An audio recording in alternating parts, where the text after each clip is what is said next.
Sa ibang balita, 5 araw bago ang paglagda sa Comprehensive Agreement on the Bangsamoro, puspusa na ang paghahanda ng ating mga kapatid na Muslim para sa naturang makasang pangyayari.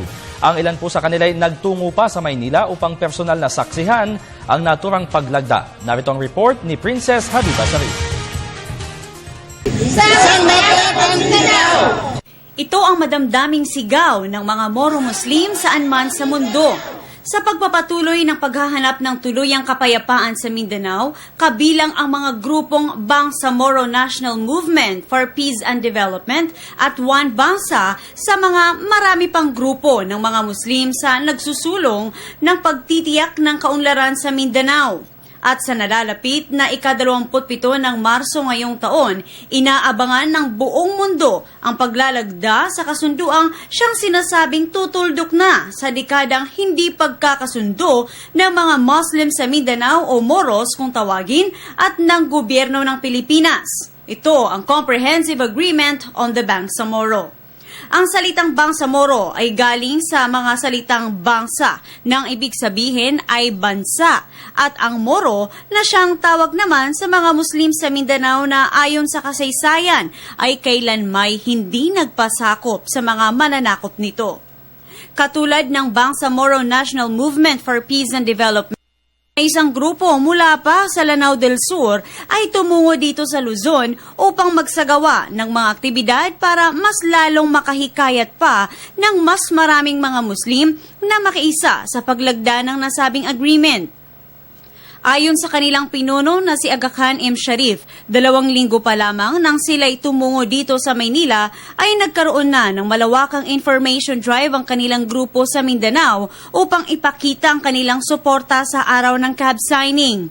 Tulad na lamang ng kanilang ilulunsad na prayer rally, isang dasal na pasasalamat sa Allah subhanahu wa ta'ala sa nasabing araw na sasabayan din ng iba pang mga Muslim sa Baguio City, Cebu City, Davao City, Cagayan de Oro City, Iligan City, Marawi City at sa iba pang lugar. Kabilang sa mga aktibidad ng kanilang isasagawa ay ang 3 araw na kalilang. Nang ibig sabihin ay pagsasaya at pagbubunyi sa lalagdaang agreement. At sa araw mismo ng CAB signing ay magtitipon-tipon ng mga Muslim sa labas ng Golden Mosque sa Quiapo, Maynila upang maglakad patungong Mendiola na kanilang pagdarausan ng nasabing prayer rally oras na malagdaan ng CAB. Ito po ay iniimbitahan din namin lahat na nanonood ngayon at saka yung mga kapatid natin na hindi Muslim na yung kalilang ay magaganap dito sa Quiapo sa Marso 25, 26 at saka 27. Kasama ng naunang grupo ang One Bangsa Movement na nakabase naman sa Luzon na uumpisahan din nila ang 1 million CAB support signatures sa pagdarausan din ng nasabing prayer rally.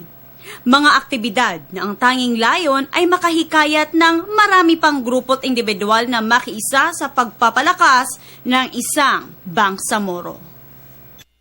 Kaya nananawagan kami sa lahat ng mga kapatid natin sa sambayan ng Pilipino, lalo na yung mga Bangsamoro at saka Bangsamoro Muslim na panahon na para lumabas tayo at ipakita sa Allah at ipakita sa mga sambayanan sa buong mundo na nagkakaisa tayo dito sa Comprehensive Agreement on Bangsamoro.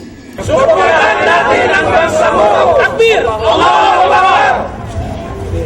Kasama ang mga Moro sa Mindanao, ako si Princess Habiba Sarip para sa Telebisyon ng Bayan.